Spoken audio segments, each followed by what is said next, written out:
Hello and welcome to the Ice Guys. This is the show that takes you into the world of the National Hockey League. Every game, every day, from a betting perspective. With pro sports handicappers, Ian Cameron, Alex B. Smith, and various guests from the world of hockey and sports betting. And now, here's your host, Ian Cameron.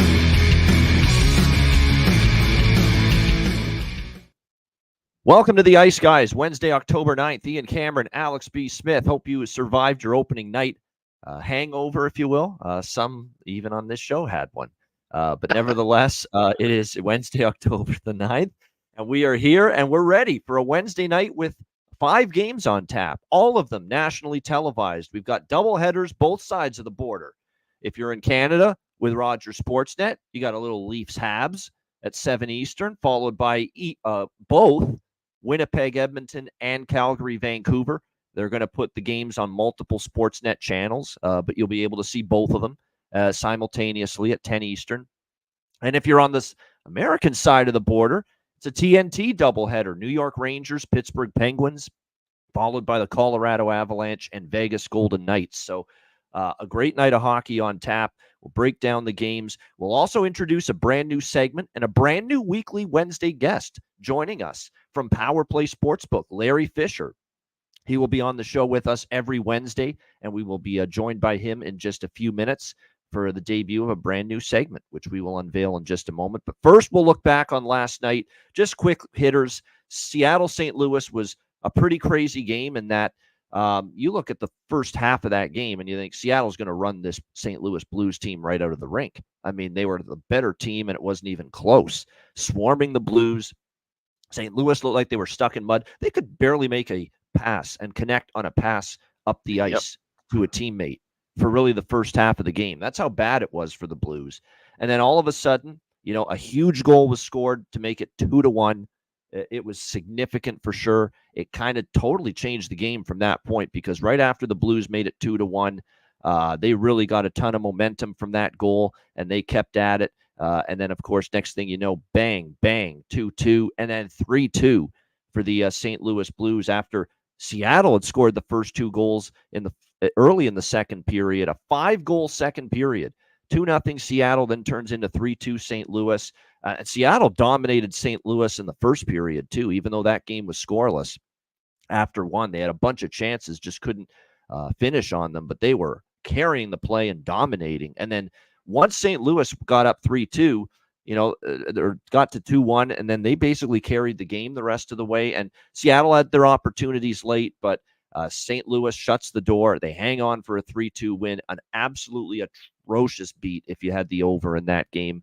And obviously, Alex and I it was a phenomenal day. That was the one blip, really, the one hiccup. And we had a chance. I mean, you'd think 3-2 going into the third period with over 5.5, you're in great shape. Unfortunately, not the case. And first game of the year, we see missed empty nets a couple of times at the end of that game, and especially at the end, 3. And especially at the end, no gross, more despicable, disgusting, horrific missed empty net than Pavel Buchnevich, who all he has to do is use his hands properly, look at that open cage, not rush, put it in and deposit it into the yawning, wide open cage, and he can't even do it off the post.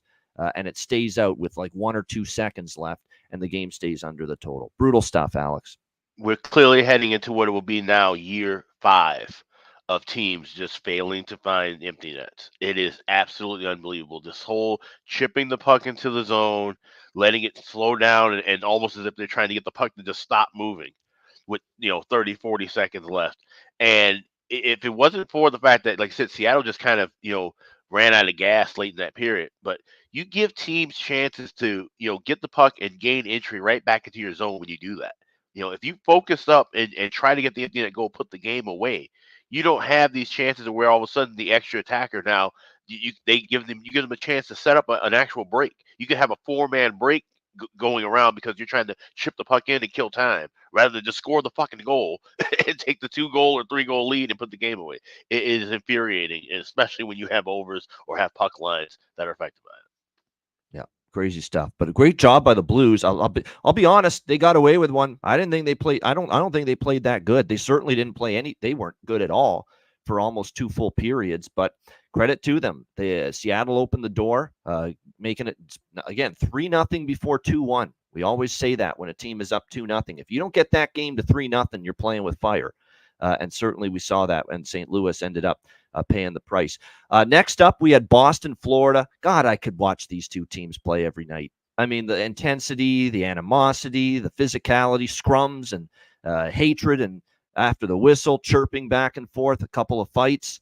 What you expect? And I love seeing this, right? A rivalry has fully blossomed here with the Bruins and the Panthers. Division rivals, playoff matchups 2 years in a row, head-to-head. And when that happens, you get hatred and you get two teams that want to beat the shit out of each other. And that's exactly what we saw last night. Credit to Florida. Dominance in the first period. Pretty cool to hit the first period, the team total over on the Panthers in the first period. So that was pretty awesome. Made me feel a lot better after the puke-inducing Seattle St. Louis finish. And certainly Florida was dominant. Sam Bennett, 2 goals. The only downfall is I had a pretty sizable position on Carter Verhaeghe to score a goal, and he did everything except score. He had a million chances, and just none of them went in for him. But it went in for a lot of other Panthers last night as they get a 6-4 win. Don't be fooled by the final score. I think they kind of fell asleep in the final 3-5 minutes. I'm not giving Boston too much credit for that. I think Florida kind of got a little loose, got a little, just fell asleep, like I said, nonchalant at the end after that game got to 6-2. But that was pretty much Florida in control. Korpisalo, here's the thing about Korpisalo. Don't throw it all on him last night, okay? Because actually in the first period, he made some phenomenal saves, actually. They hung him out to dry. I can't believe how abysmal the Bruins blue line was last night.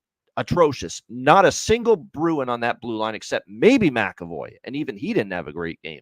Played terrible last night. Brutal. Just not good enough from a Boston blue line. Let's be real. They've got to play well because we don't know if they're going to be able to score goals every night. We don't know if they've got the depth in the bottom 6 to chip in offensively. If that's the defensive effort they're going to bring, they're going to have some serious trouble this year. And even if Jeremy Swayman's in net, if you're not going to play better than that in front of your goalie, I don't care who it is, you could fucking bring in Eddie Cheevers from back in the day, and put him in net, and it'll still be difficult to win games with your blue line playing horse shit like that. You're not going to win. The D was just absolutely atrocious, Alex, and that was the story to me in that Panthers victory last night. I got one part of the handicap right and one part dead wrong. The part I got right was that, like I said, the animosity was there, the intensity was there, and like I said, this is now a full-fledged rivalry. Seeing Boston, seeing Florida have those banners raised, knowing where they were a year and a half ago, that had to have sparked something amongst them. But yet, it didn't show up in their play, and I was really disappointed by, like I said, the defense in front of Korpisalo. I thought for sure that, one, we'd see a focused Korpisalo, knowing that, okay, you thought you were going to be the number 1 goalie potentially for the next 5 or 6 weeks. Now that plan has changed, you're back to being the backup, but still play your game. Backups, they always get geared up, obviously, for the starts that they get because they're so few and far between. So you figured you'd have a good effort from him. And I thought the blue liners would show up for him in front of him. Well, they didn't at all. Like I said, they absolutely hung him out to dry late. And that's just problematic. Like I said, it doesn't matter who's in goal. If you can't figure those things out, especially against top-tier teams like Florida and some of the other high-powered offenses you'll face in your division, Tampa Bay and Toronto, it's going to be a long season for the Bruins. So they got to get that together quickly. And last but not least, what a night in Utah. The debut of the Utah Hockey Club, first NHL game ever in Utah at the Delta Center. And the Utah Hockey Club gets it done. This was another it looked like it was going to be Seattle-St. Louis part 2 at one point because Utah dominated the first period. They came out strong, cashed our best bet. 3-0 best bet sweep, by the way, to begin the season. Alex, Matt Robinson, and I, both Alex and Matt had the first period over 1.5. Chicago, Utah. I had the Utah puck line first period. 3-0 best bet sweep. Great way to start the year. Those all cashed. Utah. Dylan Gunther, man, how fucking good is this kid already? He's something else. What a friggin' game from him.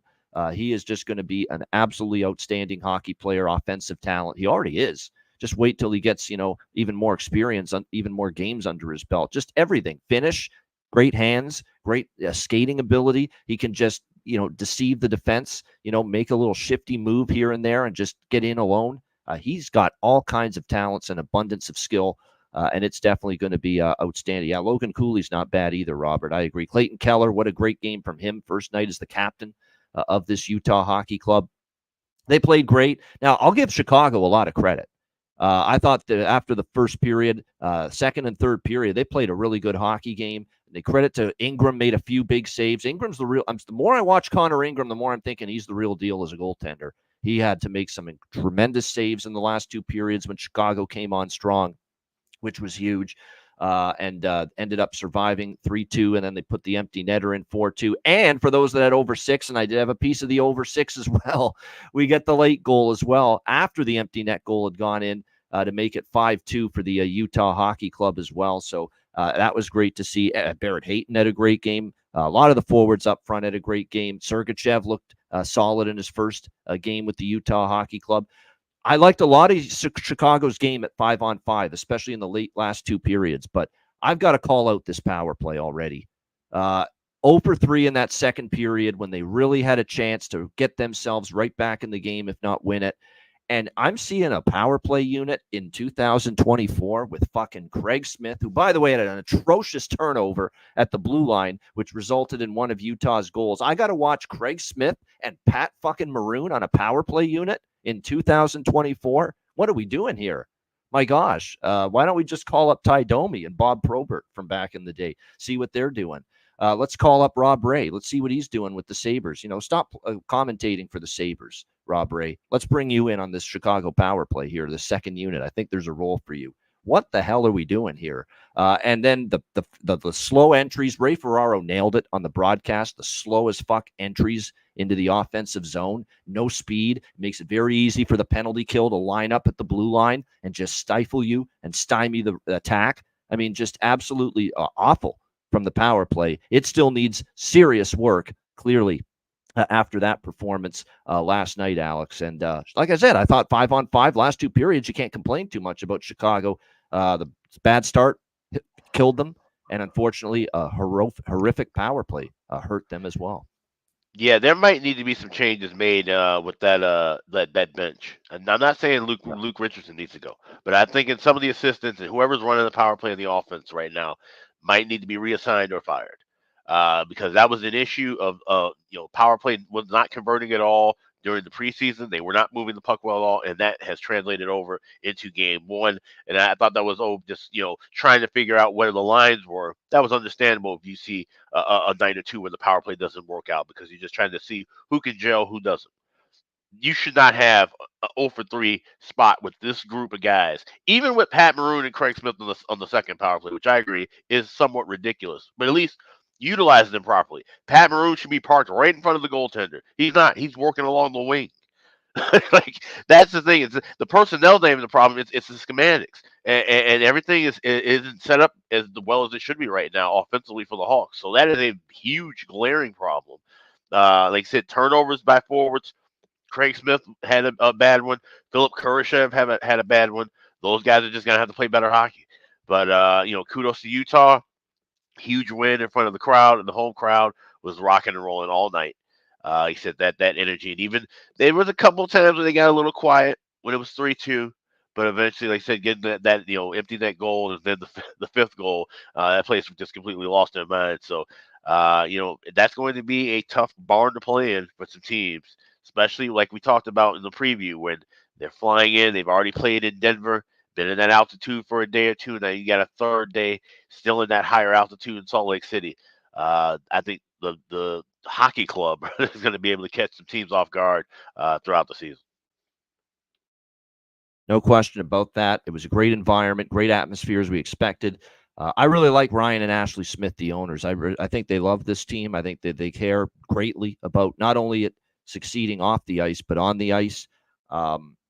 People going nuts, too, about he had the backwards hat on. He's almost 50 years old. He's looking like he's 18. Calm down, all right? This is an owner that's loving the team. He's bringing energy, bringing enthusiasm, excitement for hockey being in Utah. There's nothing wrong with that. I mean, you just let the guy have fun. Let him, if he wants to live life, like he's a young kid still at his age, let him. I think that's good. What, you want some stodgy old fart owning all these hockey teams and giving you no zip, no zest, no enthusiasm, no excitement? Come on now. I mean, Ryan Smith, I Yeah, got no issues. I I mean, agree. I think he's doing a great job. No, I agree. Yeah, one, I didn't even realize he was in his 50s. The dude looks like he's our age, Yeah. And like I said, yeah, he's got a ton of energy. And I loved what he was talking about in the interview with ESPN before the game. He's talking about how he wants every city in the state of Utah to start building rinks, start trying to grow the game locally. He gets it. He really truly understands what it is, and he gets something that no one in the state of Arizona really got. They helped build that youth movement, but it wasn't the same maneuver, the same structure from the beginning. Now you got Utah, like I said, being able to start everything from scratch. They're able to start getting things built apart. And there's been a lot of course, we know the history of hockey in Utah. It's not lost on him or the people that's around them. I think this is going to be a fantastic situation in 2-3 years. Once they get the arena figured out, those dead spots are absolutely insane. I don't know how they were able to sell those tickets, but hey, more power to them. People want to watch the games. They'll deal with the bad sight lines, but I think they found the home permanently in Salt Lake City. No question about that. And we have found a home for a brand new segment here on the Ice Guys, and we are about to debut it right now. And it is sponsored by one of a great sports book in Canada, especially for hockey. We implore you to check it out and give them a shot as far as betting NHL hockey. For those of you that are in Canada, Power Play Sportsbook.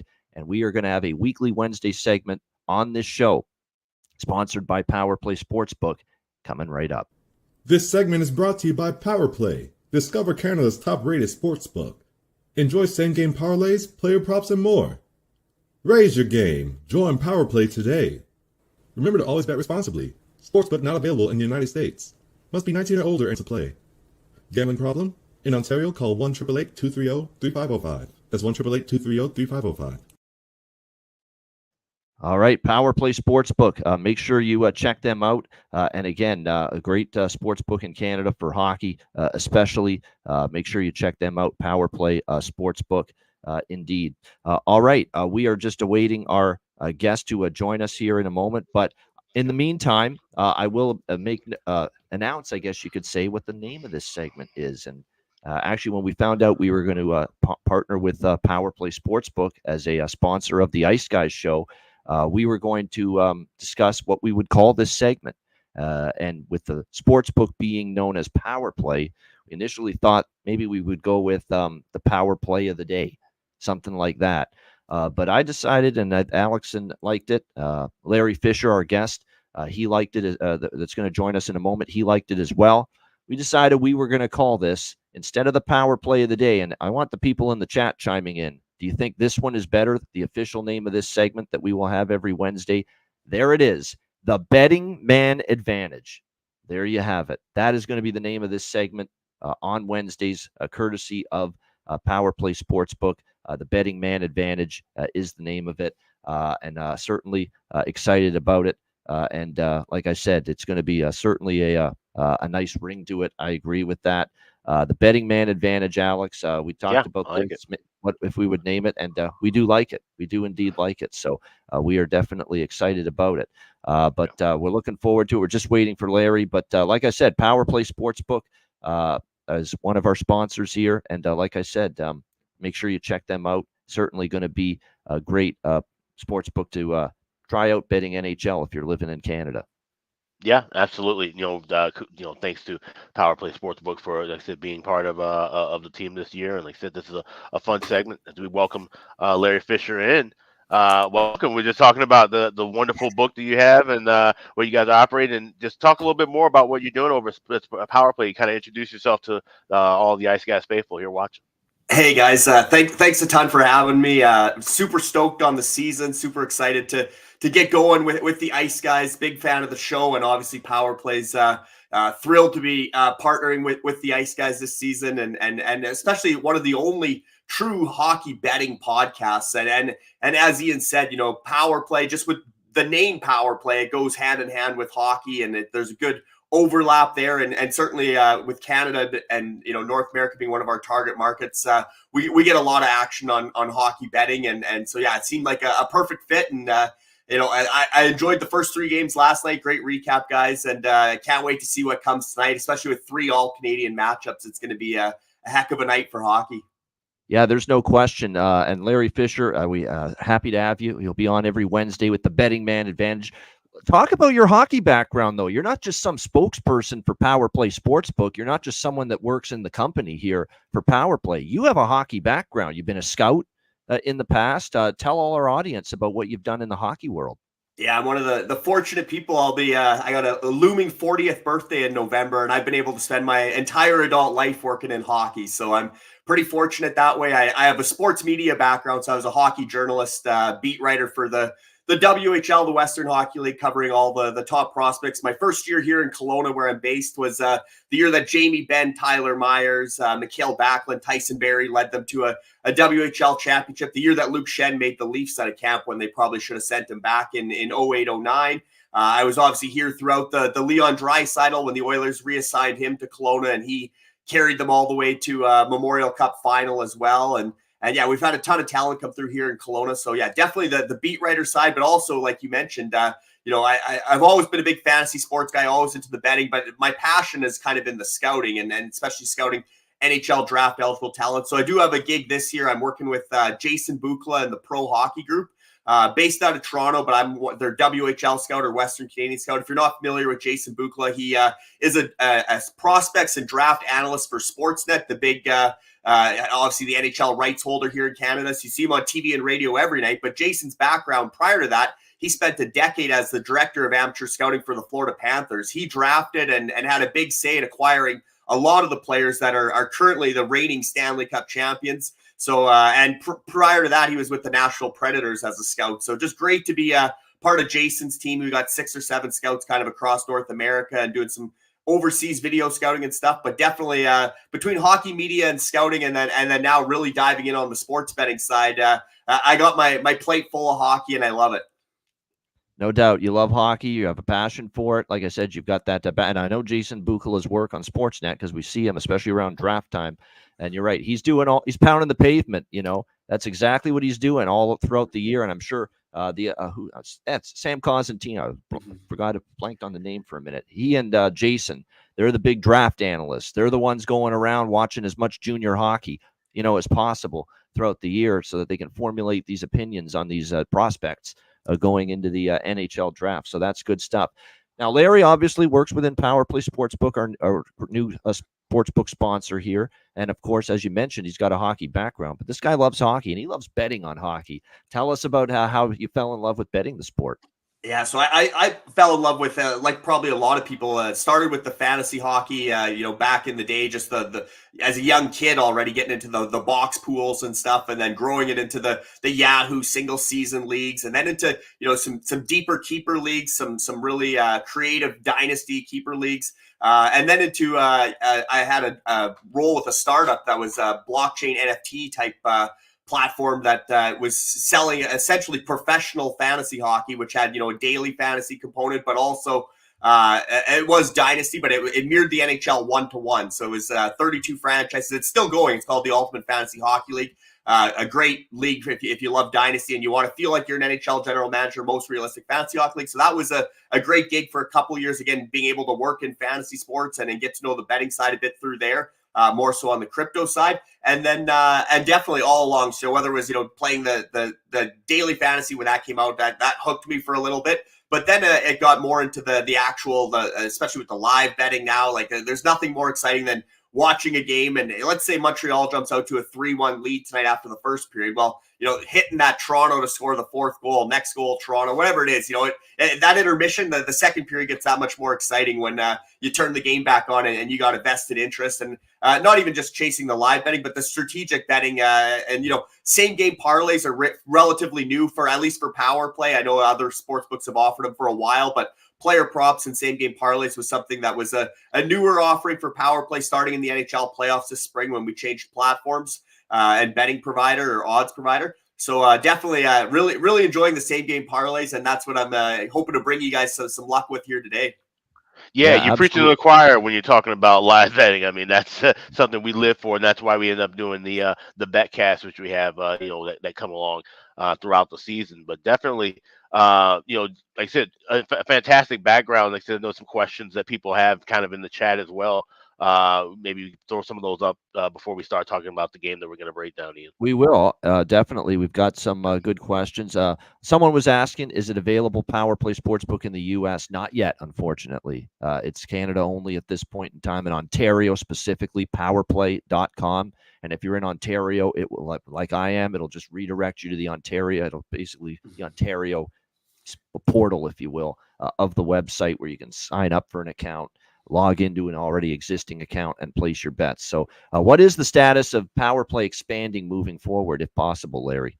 Yeah, good point there, Ian. It is geo-locked, so it'll pick up your location, and to register, it is full KYC. Power Play is fully regulated and licensed as an operator in Ontario. There's about 45 operators currently in Ontario, which is obviously the only province in Canada that has the live betting, legal live betting as of now. So it is geo-locked there. And the one thing with Ontario, our Ontario platform doesn't have the same game parlay functionality that the rest of Canada has. So that's unfortunate. But certainly there's a lot of talk that Alberta, I was at the gaming summit in Toronto, there was a ton of chatter about Alberta opening the doors and becoming fully regulated sooner than later, perhaps as early as, mid 2025. And I think the floodgates are going to open. All these provinces see the potential and the revenue that Ontario is generating from having first of all, single event betting and then live betting. Like it's not going anywhere. Month over month, the numbers are growing and the popularity is growing. I mean, people love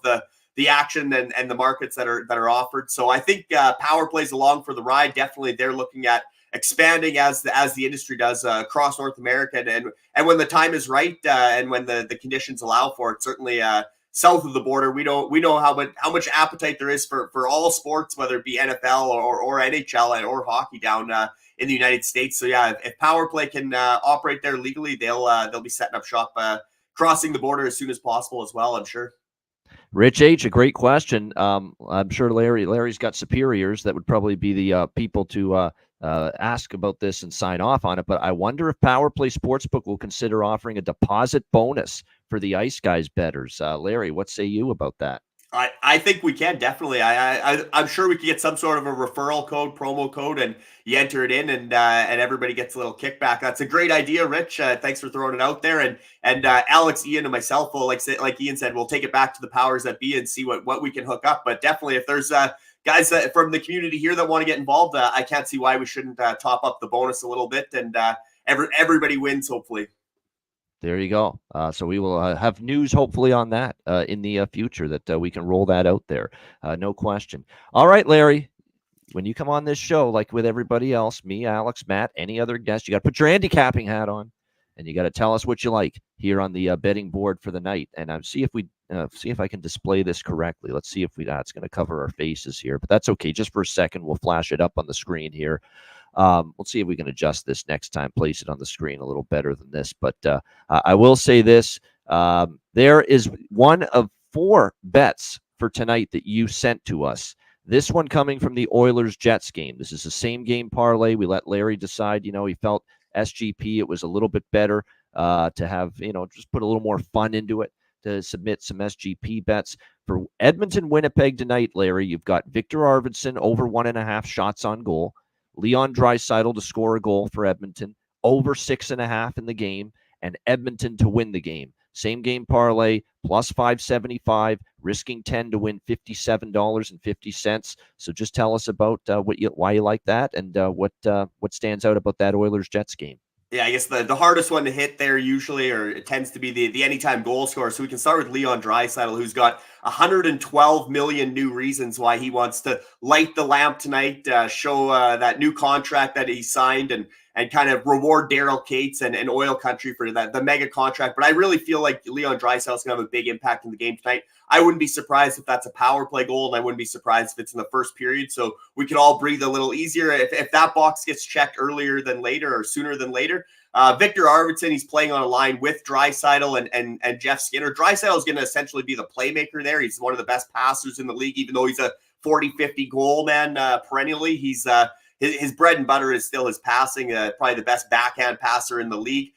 So Victor Arvidsson's just a bulldog out there. He's going to get in shooting positions, and I think I probably could have pumped that up even over 2.5 shots and been pretty confident. I think Arvidsson in his Oilers debut is going to be putting pucks on net, so I think that one cashes quite easily. The Oilers and Jets tend to play high scoring, even though Connor Hellebuyck is a reigning a perennial Vezina candidate, one of the best goaltenders in the league. The Edmonton Oilers have always kind of had his number over the years. They've had a lot of high scoring games. That's the one rivalry, or the one rival that maybe hurts his save percentage or goals against. And honestly, when I placed this same game parlay yesterday afternoon or early afternoon, it was actually before news got out that Connor Hellebuyck was away from the Jets. He missed their final practice prior to the season opener for personal family reasons. I did confirm before coming on the show that he is in Edmonton. He traveled with the team. He is the projected starter tonight, but there's a little bit of uncertainty about what's going on in Connor Hellebuyck's personal life as well. That obviously didn't factor into my decision.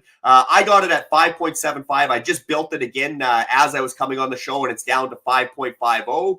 So about from plus 475 to plus 450. So down slightly, but I still like the potential of this to cash, especially if Edmonton gets off to a good start, which they didn't do last season. So I think Connor McDavid and everybody has a lot of motivation, including Leon Draisaitl, the big guns there to come out and make a statement in their season opener. Because if we remember last year, they went into Vancouver and lost, I believe it was 7-1 on opening night. So I don't foresee a repeat of that tonight in Edmonton with the Oilers hosting the Jets. I like the Oilers and over 6.5. Yeah, that's a good point. Go ahead. Just to clarify too, with some of the viewers and listeners, when you're kind of putting together these same game parlays with any game, you're kind of just trying to mix and match what legs make the most sense of cashing, and then you kind of build from that part out. Sometimes the odds may not. You can adjust it. Yeah, calm down. You can tinker and adjust. It's fine. You can tinker and adjust how the odds go in the chat. Like you said, with an Arvidsson, you can look at 2.5 or 3 if you feel more inclined on how someone's playing, just like we always talk about with the bargain bin, how sometimes sure you can take an anytime goal scorer, but then sometimes you can just go on and add that second goal just to ensure you a higher bit of profit. So you can always kind of mix and match it and tinker with some of the legs of a same game parlay. Now we're trying to build more of a theory behind betting these same game parlays, because everybody just thinks that sportsbooks just throw these up there to sucker people in, and while some of them are built that way, there are others that you can build to where it's a fair advantage and you're still getting a fair return on your investment. Yeah, no doubt. All right, we got 3 more left. This one's a $20 risk cup SGP. Actually, yeah, these are variations of the same one, just showing different payouts. Yeah, so if you went as high as 100, you'd be up to just the same bet, or same parlay, just different variations. And I actually personally took the $20 one, which pays $115. So I'm hoping that one cashes. I didn't just make it, I didn't just build it. I submitted it as well. So hopefully we get a little luck from the Oilers, and obviously Leon Draisaitl's got to light the lamp for that to pay. So. No doubt. Good stuff. All right, Larry, great stuff on your first appearance here on the Betting Man Advantage. But before we let you go, we're not letting you go without a best bet. That's the rule on the show. Everyone on the show has got to give a best bet, and a bargain bin special if you got one, which is a plus 300 or prop. You can pass on that if you like, but at least a best bet for the 5-game card tonight, Larry. What would you give the audience as far as a best bet? I'm just thinking what we're doing with best bet. I mean, I think I like the Leafs on the puck line. I think they're going to win by more than 2 goals over Montreal. So best bet, I think Toronto, even though that game's in Montreal, I think Toronto's going to start strong under Berube. So I like that one. And then the bargain special. Just looking what. You don't have one you can pass. Yeah, I might pass and just listen along and hear where you guys are going with the bargain specials. And I'll make sure I come prepared next Wednesday with one of each for sure. Yeah, no doubt. All right, there you go. Leafs puck line. That's about plus 128 right now at FanDuel for the Toronto Maple Leafs on the puck line. Larry Fisher, Playbook, Power Play Sportsbook. Make sure you check it out, powerplay.com. We'll see if we can get a deposit bonus for Ice Guys viewers and listeners set up in the near future. But Larry, great stuff. Looking forward to having you on every Wednesday right here on the Betting Man Advantage. Thanks for joining us. Yeah, thanks again for having me, guys. Great show, and keep up the good work on your end. There you go. Thank you, Larry. Appreciate it. There he is, Larry Fisher. We appreciate him joining us here for the first of many segments moving forward of the betting man advantage every Wednesday right here on the Ice Guys show. All right, let's get into the Wednesday 5-game slate. Starting with, let me just see. Oh, I've lost my page. There we go. With the game that actually Larry used as his best bet, the Toronto Maple Leafs taking on the Montreal Canadiens. We've got Toronto minus 190 to minus 200 road favorites in some spots here. The total sitting at 6.5, shaded to the over in this game. This is an interesting one because we know this is a rivalry. We know Toronto is the better of these two teams. There's no question about that. But there's something about Montreal, giving Toronto, a tough game more often than not in the past. Can it happen again here? One thing I know about Toronto coming into this regular season is that everything Craig Berube said about this team was about the buzzwords that he used throughout training camp: structure, defense, back checking, all of that stuff. Absolutely on display in the preseason. This is definitely a team that was focusing on keeping the puck out of their net, being structured, being sound, being physical, being hard to play against.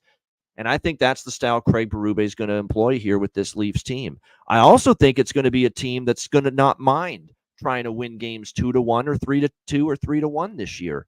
So I understand 6.5, this total being at this number based on series history. Montreal was definitely an over team down the stretch last year. Toronto wasn't so much an over team last year, and that was even with Sheldon Keefe. Now you're bringing in a guy that's going to drill into the Leaf players' heads, to be defensively responsible. I'm not rushing to bet an over here. I actually lean under 6.5, and you'll get actually plus 100, around even money with that. What's unfortunate for the Leafs here is here we are opening night, and we're already talking about an injury to Joseph Woll. It was announced earlier today, lower body injury. Soreness has unfortunately reared its ugly head for Joseph Woll, which will prevent him from making the opening night start here for the Leafs. But the good news is, and I really didn't start thinking about it until this injury announcement for Woll happened, the Leafs have some of the best goalie depth they've had in a long time, because they're going to have Anthony Stolarz, the goalie, starting tonight. Not much of a drop-off. He was excellent last year for Florida. Very good in the preseason. You call up Dennis Hildeby, the Hildebeest from the Marlies, to back up Stolarz tonight. He had a great preseason too, an awesome AHL season last year. And you don't laugh at this.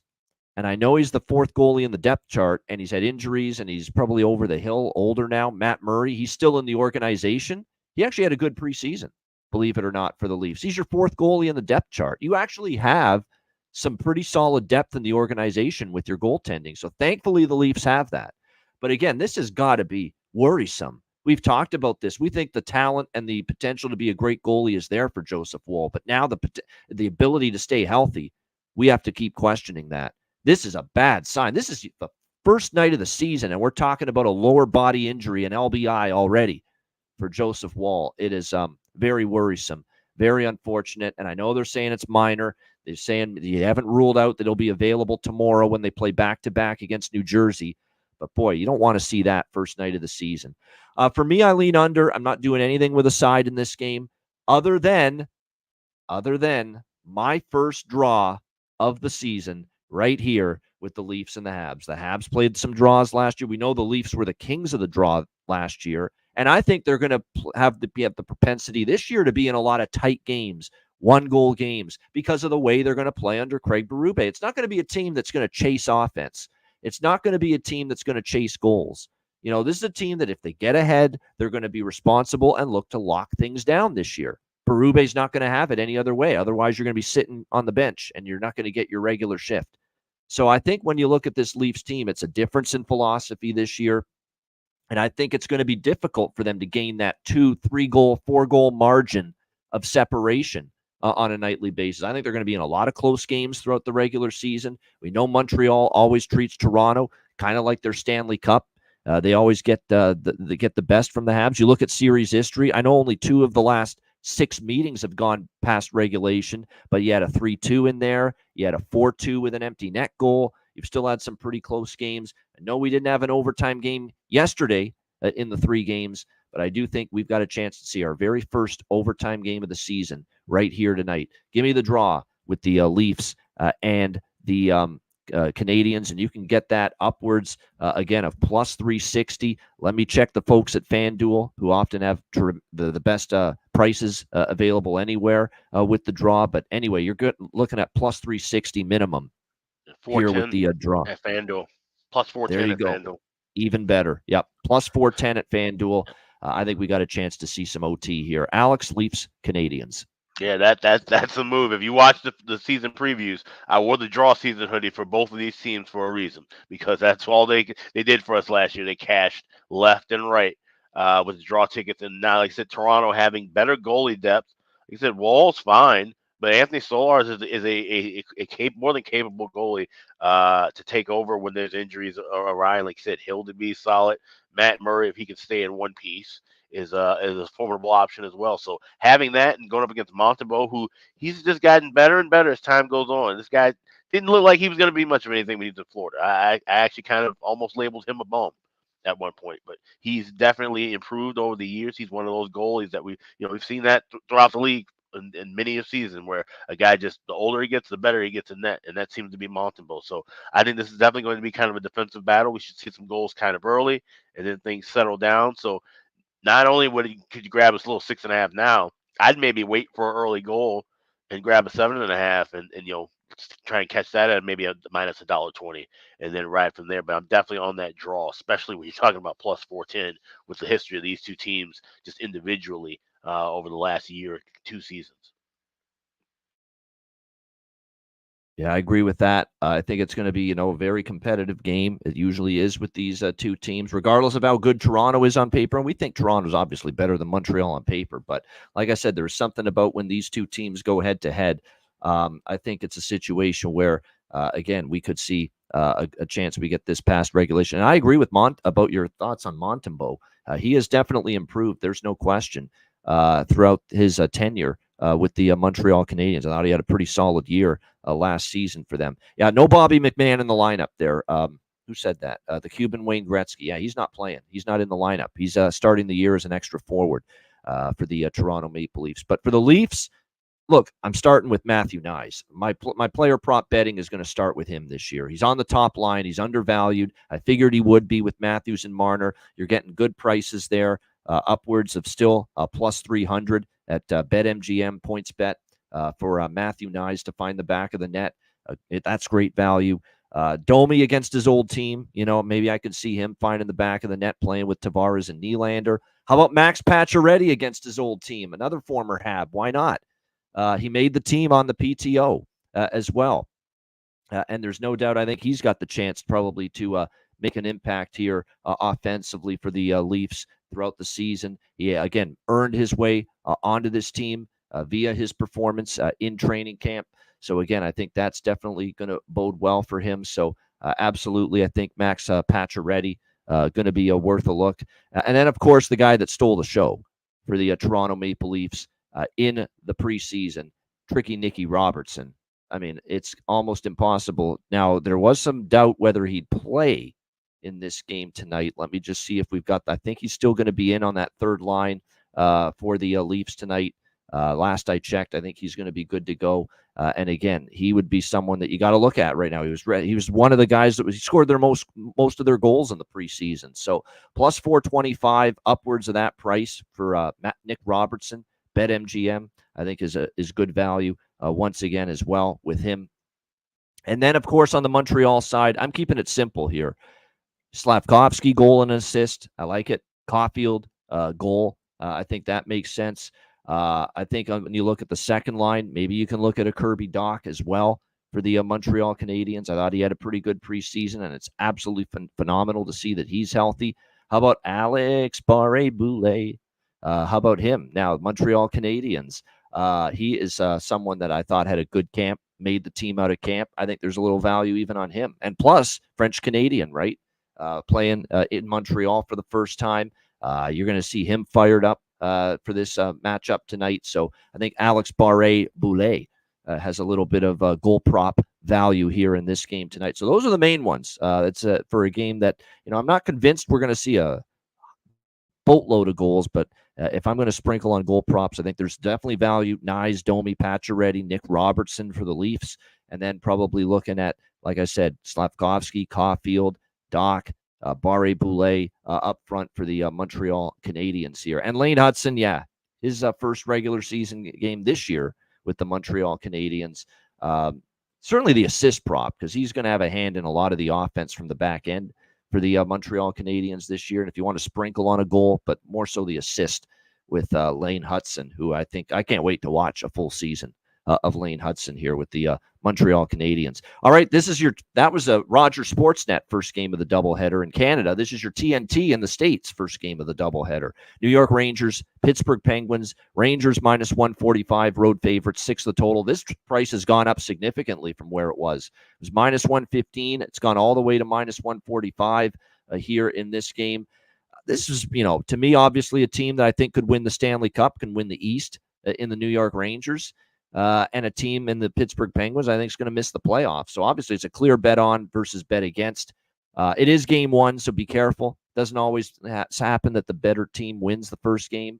It's still the first game of the year. Teams are trying to get comfortable.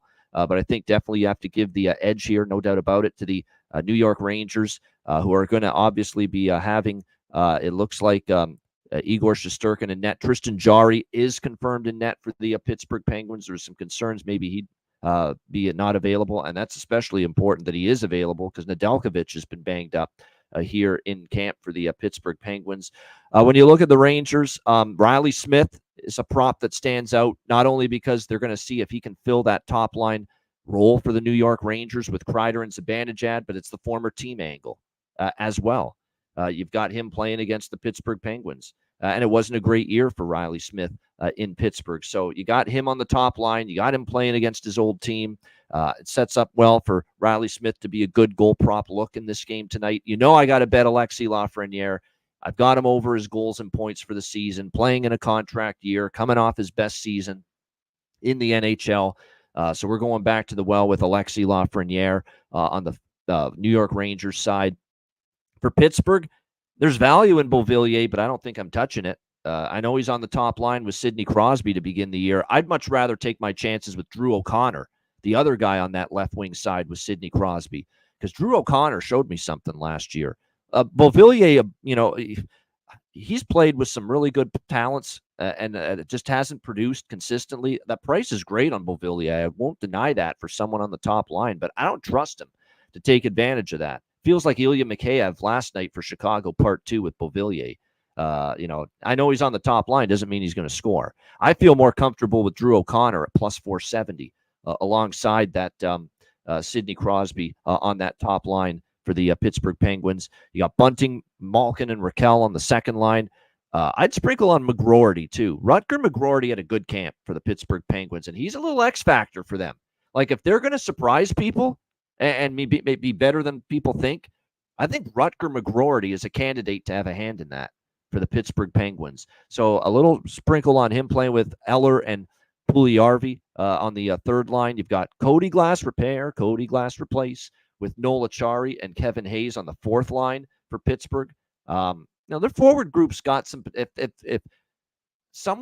two guys with Crosby step up because of the injuries to Brian Rust and Nieto to start the year, if Bunting, Malkin, and Raquel pull their weight, McGroarty shows you something. You get a little chip in of sorts from the fourth line. You could be better offensively. But on the blue line, I have concerns. I like Pettersson, but Carlson's a liability at times in his own end. Grzelcyk, it concerns me that a team like Boston gives up on Grzelcyk, not gives up, but decides not to re-sign him. That's concerning. Chris Letang, we know now injuries were part of it, but not the same defensive in his own end type of blue liner anymore. Ryan Graves has to be better. He got manhandled at times defensively in his own end, and they like this Jack St. Ivany. They like him, but again, we're asking him now to play 82 games this year. We'll see how it goes. I think Pittsburgh's very susceptible defensively. Certainly, I think the New York Rangers can score some goals on this team. And when you look at series history with the Rangers and the Penguins, the Rangers have not had difficulty putting the puck in the net against the Pittsburgh Penguins. We saw 7 goals against Pittsburgh, 6-4. I mean, they've won 4 of the last 5 meetings. They've had success offensively in a lot of those games. So what I'm going to do here in this one is I'm going to do 3 different bets, and I'll go what I like the most. What I like the most is the Rangers team total over 3.5. That's what I like the most. Rangers team total over 3.5. You can get that around even money, plus price at some spots. Rangers team total over 3.5 is plus 105 at Fanatics, or you could play it safer and go with over 3, which I might do instead. Over 3 minus 144 at Bet Rivers there with the Rangers team total.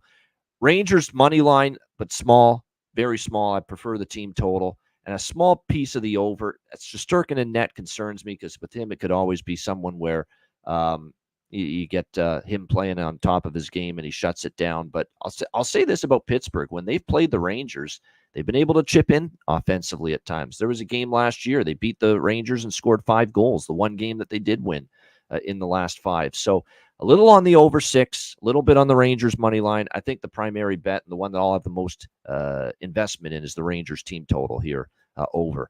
Alex, what do you think here? Rangers Penguins. Only thing I'm rolling with here is the first period over 1.5. I laid it this morning minus 125. Like you said, I think defenses are going to be a little susceptible, and I think we can't blanketly openly say that all these games are going to go over early because all these teams are healthy and fresh. Like there are teams that are playing more defensive-minded hockey. We saw that last night. So we have to pick or choose our spots of where we believe the game is just going to be opened up because it's opening night and because of the situation. These are 2 teams that don't like each other. Pittsburgh's trying to get things on the right track to being back to the playoffs. Rangers are trying to be a team to get all the way to the end of June, and so I think we see a little bit more of a push early from Pittsburgh, but then the Rangers that talent edge shows itself, and then we see a push back from them. I think it's going to be a good game. It's a great live betting game. I definitely will have some live wagers here, but only thing I have pregame first period over. Definitely love that spot, and I think it's a good price too. 1.5 minus 125. Yeah, I agree with that. There's no question about that. Like I said, it's going to be interesting to see how this goes. Yeah, like I said, there's some truth to what Skis Picks is saying. You're right. A lot of money on the Rangers. I get it. Like I said, I'm these are not best. None of the bets in this game are going to be my best bet on the show. I will tell you that right now. But like I said, I've got major concerns about that Penguins blue line. I've got major concerns about Tristan Jarry to begin the season. That's concerning. That's why I think the Rangers can get 3 goals, maybe 4 goals minimum here in this game. So like I said, Rangers team total over. That's what I like the most. We'll go smaller with the Rangers and the team total and the full game over rather. And like I said, those props, I think there's some good opportunity. I think there's opportunity with Drew O'Connor for Pittsburgh, Rutger McGroarty for Pittsburgh. Those 2 guys in particular. Like I said, I probably will take something on Beauvillier. It's plus 500. He's playing with Crosby. Crosby can make a broomstick look good half the time, but at the same time, Beauvillier at times has had these opportunities in the past, and like I said, struggled with those opportunities. And then for the Rangers, like I said, I think Riley Smith and Lafreniere, the 2 top line, the first line and second line right winger, Riley Smith and Alexis Lafreniere, definitely look out for those 2 tonight. I think definitely could find the back of the net. All right, the next game is one of 3 late games tonight on the West Coast. We got Winnipeg and Edmonton. This is also on the part of the Rogers Sportsnet doubleheader. We've got Edmonton minus 180 home favorites, 6 the total here in this game. Wow. If you're the Edmonton Oilers, it starts here tonight after heartbreak. People that have watched the Amazon Inside the NHL Face-Off show have seen it already, just how dejected the Oilers were after losing Game 7 and how the viral Connor McDavid losing his mind in the dressing room during that Stanley Cup final. Does it mean they just come out guns blazing in Game 1? Or is it just, well, it's Game 1 of 82. We're thinking about getting back to the Stanley Cup final. We're thinking about getting back to the Stanley Cup. Whatever we do tonight is going to be rather inconsequential as part of that. But the counter argument, Alex, it's all psychological to me in this game. You've got a Edmonton team that also knows the last time they were in a team environment together, it was that heartbreaker in Game 7. Wouldn't you want to put a great strong foot forward tonight, this first game, since that heartbreak in Game 7 last June against the Florida Panthers? So that's definitely something to watch out for here going into this game. What I worry about for Winnipeg is Connor Hellebuck. The preseason was not good to him. He was awful in the series against Colorado in the first round last year. He did not play well in the second half of last year. He's up against this very, very prolific Edmonton offense. As we know, they can score goals in bunches. I have worries there about that. It sounds like Scott Arniel, and I was trying to do some digging and reading into what he wants this team to be. They really have worked extensively on the power play and really worked extensively on trying to be better offensively. He wants them to be still a top-tier defensive team, which they were last season. The numbers bear it out. Fewest goals in the league per game in the regular season, tied with Florida under Rick Bowness. Scott Arniel says he wants this team to generate more offense, though. They need to, because the offense is where things fell short last year for the Winnipeg Jets. Will they be able to is the question. On the other side, you got Skinner in net for the Edmonton Oilers. And joining Edmonton this year is another Skinner, Jeff Skinner, to try to bolster this team up front. I actually like them taking a shot with Jeff Skinner. I do. You know, this is a guy that's now going to be reinvigorated. He's not in Buffalo. He's on a team that's going to be in the playoffs and contending. I think that's going to get a great Jeff Skinner this year offensively. You put him with Leon Draisaitl and another new addition in Victor Arvidsson, who they get from LA. I've said this about Victor Arvidsson for years. Victor Arvidsson's a great player. He just has to stay healthy, and that's always been the problem for him. But he can absolutely be a difference maker offensively. McDavid, Zach Hyman, who coming off his career year, can he duplicate that? We'll see. But he's playing with McDavid again, so he might have a chance to do so. And then Ryan Nugent-Hopkins on that top line. Jan-Mark Henrique and Connor Brown, who I thought was one of the unsung heroes of that playoff run for Edmonton. And then Vasily Podkolzin comes in from Vancouver. He'll be on the fourth line with Derek Ryan and Corey Perry, it looks like. The blue line's got concerns. There's no doubt. You don't have Cody Ceci. He's gone. You don't have Vinny Desharnais. That's some physicality. That's some able defenders that are gone. You've got Ekholm still. Bouchard we like. Darnell Nurse, great night sometimes. Nightmare night others. And then you've got some question marks. You're going to bring in a Travis Dermott, who's been a journeyman defenseman, Leafs, Canucks, now here with the Oilers. Ty Emberson, he made the team out of camp, made the starting blue line out of camp. Let's see how he goes. Brett Kulak. You got questions, and your depth at the blue line is not quite great to begin the year. That's why everyone is screaming that the Oilers are going to have to probably trade for a defenseman, you know, to upgrade and shore up this blue line here at the deadline. No question about that. I look at this game as, well, look, Winnipeg's trying to improve offensively. We got questions about Hellebuck. We've got questions about Edmonton on the blue line, especially the depth.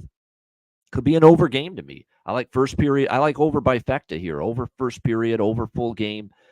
Edmonton team total over I like as well, rather than the minus 180, because I'm taking my shots against Connor Hellebuck right off the hop, that this guy is maybe on a downward trajectory. I've seen enough sample size now to think he's on a downward trajectory. And I worry about him long term. I mean, he got lit up in the preseason. That's not what you want to see. There wasn't, as Larry mentioned earlier, there was some doubt he'd even make this start tonight because of some stuff going on behind the scenes, in his personal life. You know, does he park that and have a great performance in net tonight? I'm not so sure about that. So first period over. For me, Edmonton comes out flying. I think they will. I hope they will. They don't want, their last memory was a painful loss. Let's erase it, and let's start strong. Let's start fast. So I like first period over, full game over. I think it's my first over bifecta of the year, if I'm not mistaken. And I also like a little bit of Edmonton's team total here, over 3.5 even money. Alex, what do you think here, Winnipeg, Edmonton? Yeah, I'm right there with you on the over bifecta, but I'm going to do what I usually do if you're new to the program, something that I commonly do. I will play these small at the current prices. So lay the $1.30 on the first period, lay the $1.10 on the over 6. But then I will look to grab some plus money live at both of those spots. So if I can get a 5.5 laying a price or a 6 at a plus price, I'll grab that. If I can get that 1.5 down, just over even money plus 105, I'll add a little bit more to that as well.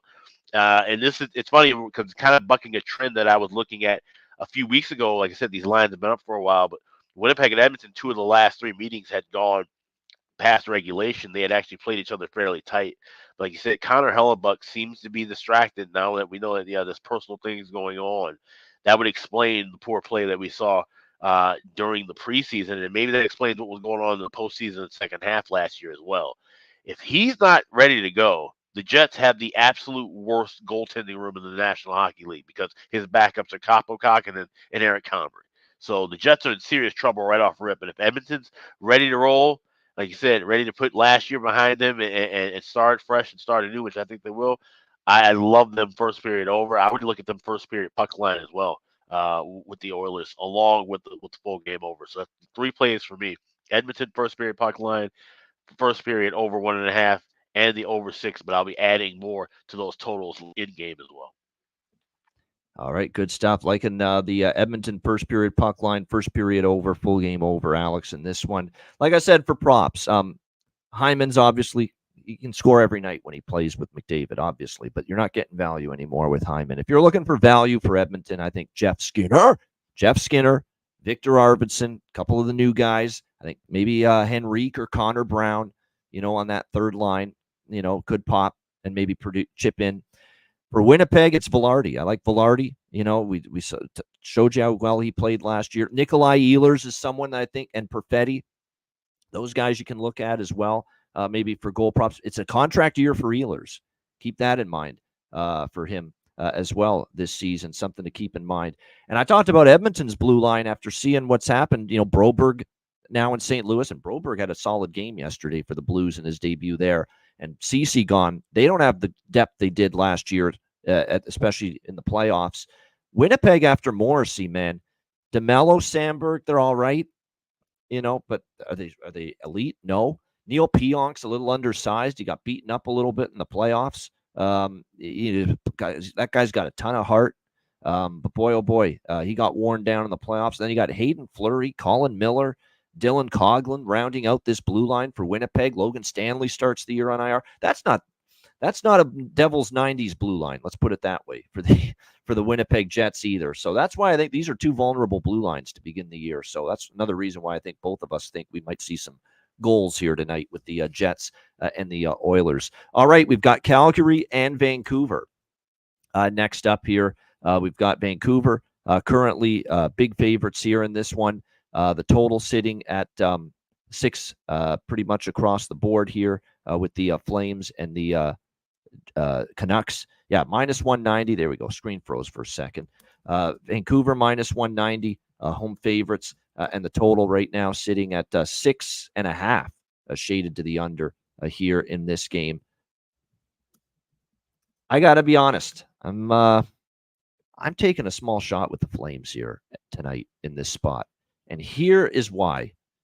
I'm not a big fan of the Flames for the long term this season, but you've got a lot of moving parts here with Vancouver in night one. I know Artur Shilovs is going to be in net for Vancouver. Great in the playoffs last year. Let's see if we can duplicate that. Darth Vladar in net for Calgary. It was going to be a question of whether it's going to be Wolf or Vladar this time around. For Vancouver, look, great season.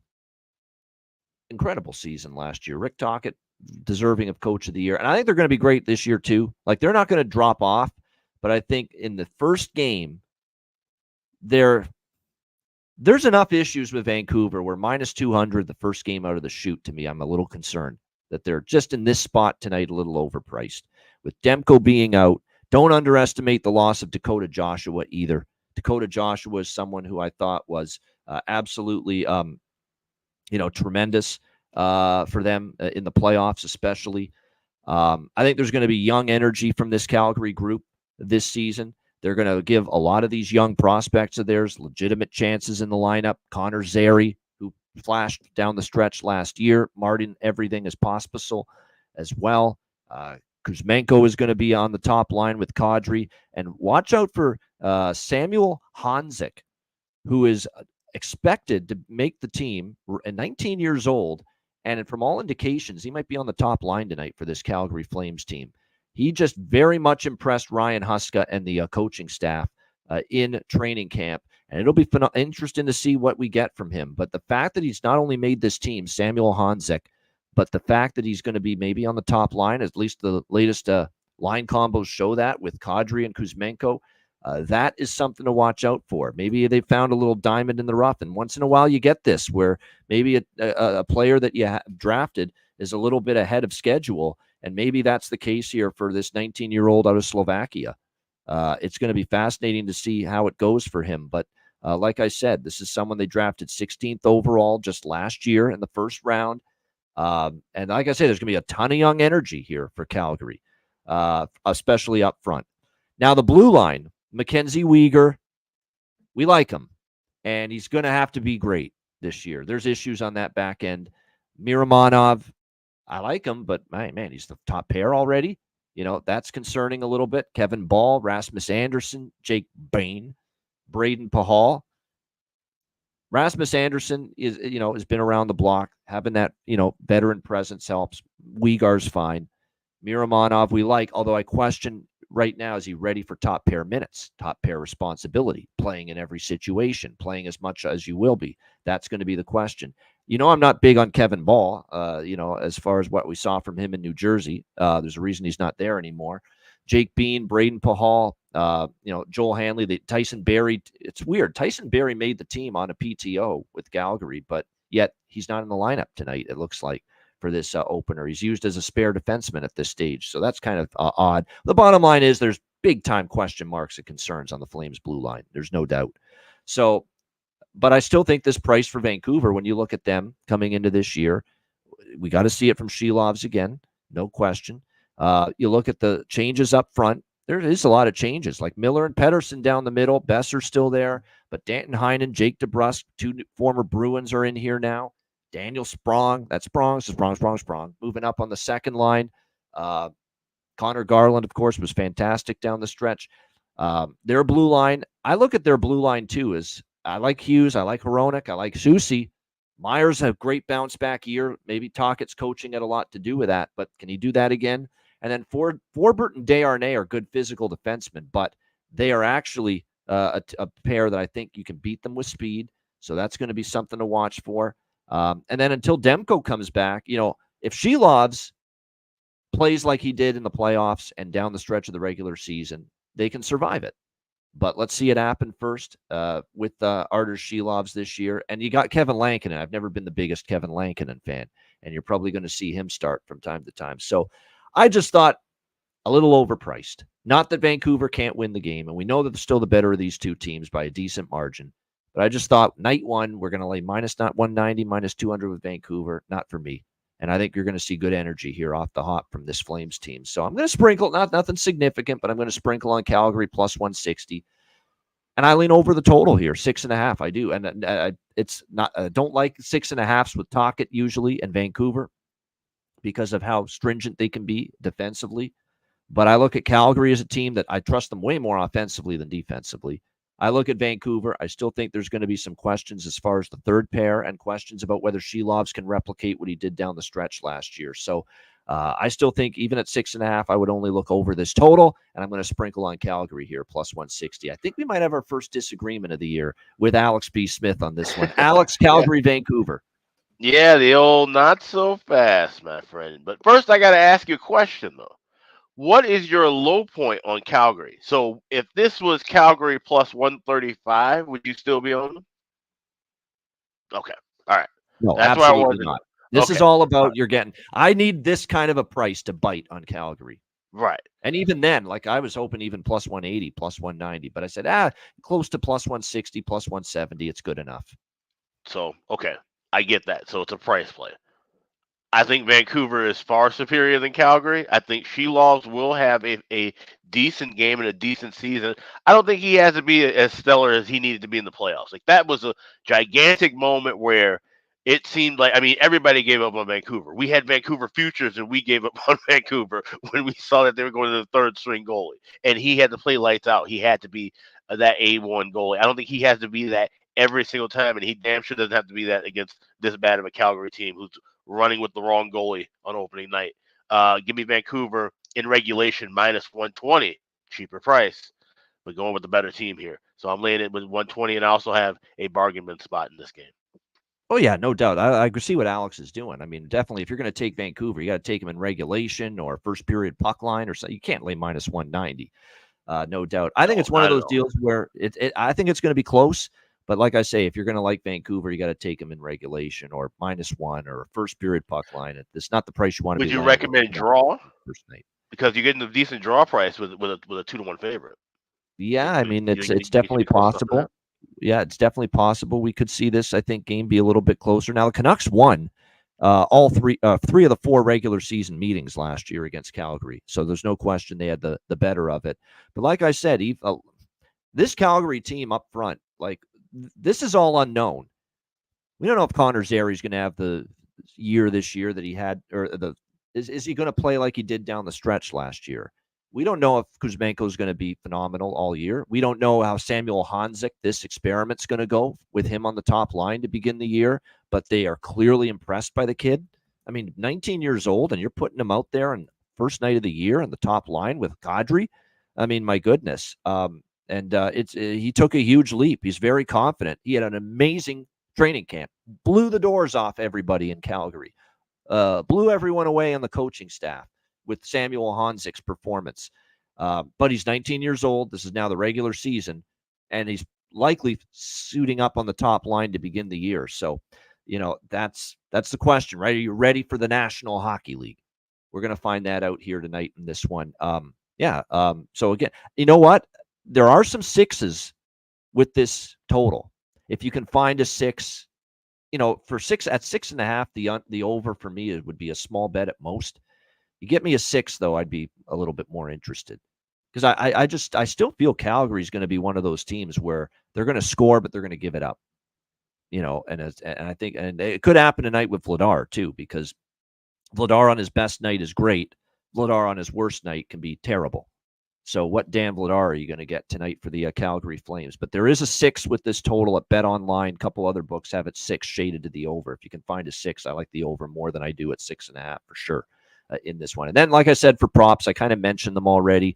I would take a shot with Sprong, DeBrusk, Heinen for the Canucks. Maybe a little Garland, too, because he always finds a way to win. There's some value with those 4. For Calgary, Honzik, you got to take a shot, right? Especially if he's going to be on the top line. You have to take a shot with Kuzmenko. He's on the top line and against his old team, the Vancouver Canucks. So there's some good value with both of those guys for player props as well here tonight in this game. Kuzmenko is plus 290. Let me see what Honzik is for someone that's likely going to be on the top line tonight, plus 340. They adjusted more to him being on the top line than I thought. I was open for even maybe a 400, but plus 340 is still pretty good for Samuel Honzik here if he's going to play as expected with Kadri and Kuzmenko on the top line for the Calgary Flames. But definitely there's value there. And then Zary too. Zary was very good last year. I was very impressed with him down the stretch, plus 425 for him to score. And again, he's on the second line for the Flames alongside Michael Backlund and Blake Coleman. So solid value there for Zary in that second line role as well. All right, we've got our final game next up of this Wednesday slate. The Colorado Avalanche taking on the Vegas Golden Knights. Great Western Conference powers, it feels like, for the last several years, going head-to-head once again. Even money here, minus 110 both sides, 6.5 the total, shaded to the under. Of all the games tonight, and I don't want this to be misconstrued here and make it seem like I don't care about this game, but from a betting standpoint, this is the game I have the least opinion on. Colorado's not a team I'm running a bet on to begin the season. Vegas is not a team I'm running a bet on to begin the season. I'd just rather sit back, enjoy a pretty good hockey game. It usually is when these two teams play. What I can tell you, and this goes back to the great analysis we got from Dana Lane and Scott Spreitzer on our Vegas Golden Knights video preview that we did.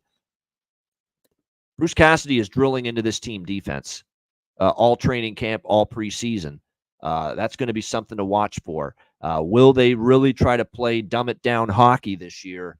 Try to win those 2-1, 3-2 games, insulate and support their goaltending, Aiden Hill tonight and Ilya Samsonov when he gets in. That's going to be something to watch for. moving forward. Looks like tonight it is indeed Georgiev and Aiden Hill confirmed as the starting goaltenders for both of these teams, as expected. Should be an interesting matchup here. You know my thoughts on Georgiev. Not totally trustworthy of him by any stretch of the imagination. We'll see how he fares here because down the stretch last year, it was rough. First round series, he did do enough to beat Winnipeg, but that's only because Connor Hellebuck ended up being even more of a horror show than he in that series. So, like I said, there's a lot of proving ground for me with Georgiev and net. The concern for me with Colorado, too, is I don't know, Alex, we talked about this with the Avs in their preview video. Do they have the punch from the third and the fourth line to consistently score? Is Kiviranta, Parker Kelly, who they get from Ottawa, Ivan, you got to love that name on the fourth line here for the Colorado Avalanche. It's one of the funniest damn things you'll ever see. The guy's got the same first and last name. He's made the team on the fourth line. Logan O'Connor, Ross Colton, Miles Wood. Is there enough punch from that group, to be able to score goals? There's a lot on the plate of Callum Ritchie, who made the team and is going to start on the second line right out of his rookie entry-level deal. Nikolai Kovalenko, there's a lot of expectations on him to contribute offensively. And, of course, you're going to need Drouin, McKinnon, and Ranton in your top line to be dominant, if you're going to meet your potential and hit your ceiling offensively. Then on the blue line, Taves Makar, love it. Gerard Manson, great, no issues. But there are some concerns down the board a bit. Malinsky's still young. Calvin DeHaan's had a lot of injuries over the years, plays a rugged style of game. It's that blue line depth in the third pair, as good as it's been in the past, where you could just plug and play. Someone gets hurt, the next guy comes in. You don't lose a step or skip a beat. I don't know if Colorado's there this year on their blue line as they have in years past. And then, of course, Georgiev, and we have questions. And even Justus Onanen, who's shown little glimpses of being good, but he's had some tough nights as well. We just haven't seen enough from the Finnish prospect. And then for Vegas, for them, I think it's the key for them is going to be, defensive buy-in, because I think goals are going to be harder to come by this year. Victor Olofsson, Jack Eichel, they're going to see if that Buffalo magic can work for them again, reunited from their Sabres days. Mark Stone's going to have to stay healthy and produce, and that's something Dana and Scott agreed with when we talked Vegas with them. I think Dorofiev's someone to watch for with Hurdle, and Alex Holtz as well. And those two guys be the offensive difference makers. You hope they are. Can you get some increased offense? Because I think he's got more goals in him from Close Shave Barbashev, Ivan Barbashev. That's going to be the key. Nick Waugh we like. But again, that bottom six, Colasar, Brisson, Waugh, Howden, Pearson, are there enough goals there from that group? The blue line's terrific on paper. That's the strength of the team. That's why I think they're going to be a good defensive team. That's why I think they're going to be in some lower scoring games with focus on being a good defensive team and keeping the goals against down, helping out Aiden Hill. Because Theodore, Petrangelo, Hannafin, Haig, McNabb, and Whitecloud, that's a damn good six. And we've said that for the last couple of years. And if you suffer injuries, you've got Ben Hutton and Caden Korzak waiting in the wings. And those are two guys that are experienced and actually pretty solid. So lots of depth on the blue line. I actually lean under in this game, but I'm not betting unders this early. That should have been 3-0 with the overs yesterday, if not for that Seattle disaster at the end. But 2-1, and there was a lot of sloppy play, a lot of turnovers, a lot of track meet pace in a lot of the games yesterday as well.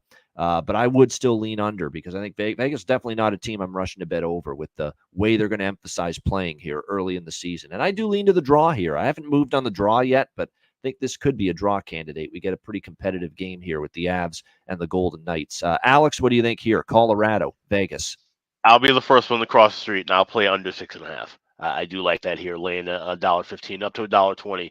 The history here with these two teams, 7 of the last 9 meetings going under. Like you said, Vegas is making it an emphasis to be more defensive minded.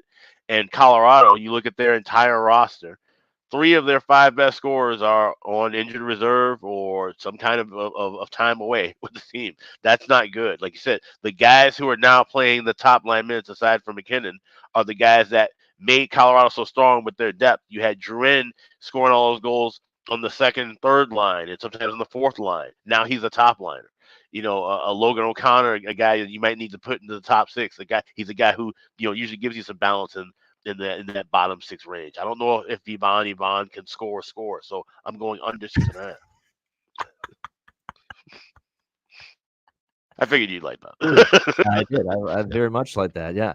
Yeah. Can Yvonne score? We're going to find out this year for the Colorado Avalanche in this game. Like I said, it's okay. There's a lot of games. We're going to have multiple games every day. This is not one I have a strong opinion on. I'm lukewarm on the under. I'm lukewarm on the draw in this game. And as far as props go, because he's in a contract year, I think Rantanen's going to be looking for the big money in the offseason. So you could do a lot worse betting his props because they're on the second line. Callum Ritchie, Nikolai Kovalenko for Colorado. There's a little prop value there.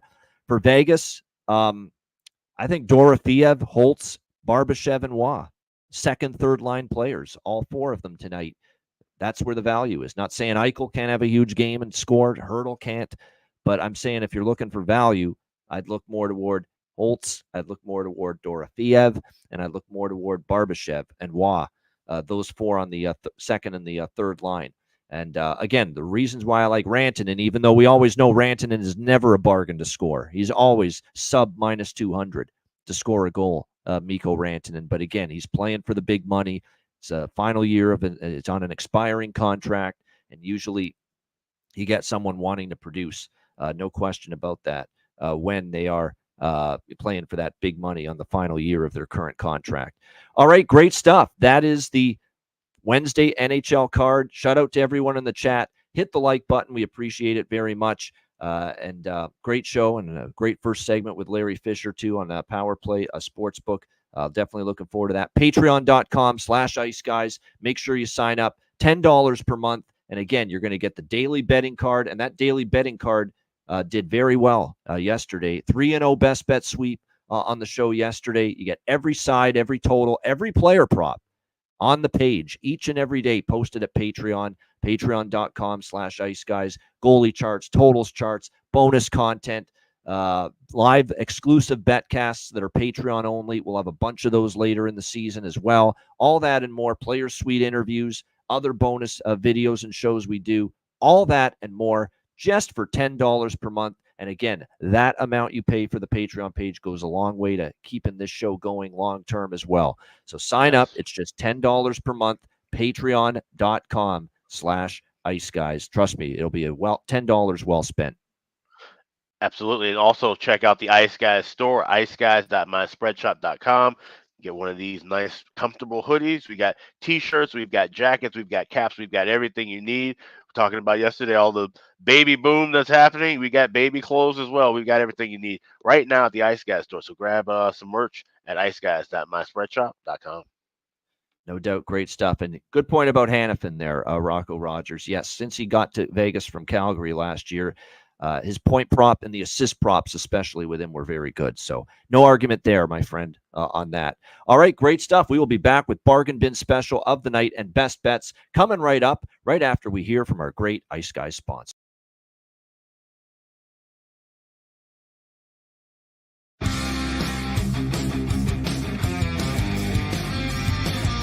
Support for the Ice Guys podcast is provided by Boston Hemp Incorporated, Manscaped, Power Play Sportsbook, Raise Your Game, Tailgater Social, and a big thank you to all that subscribe to the Ice Guys Patreon page.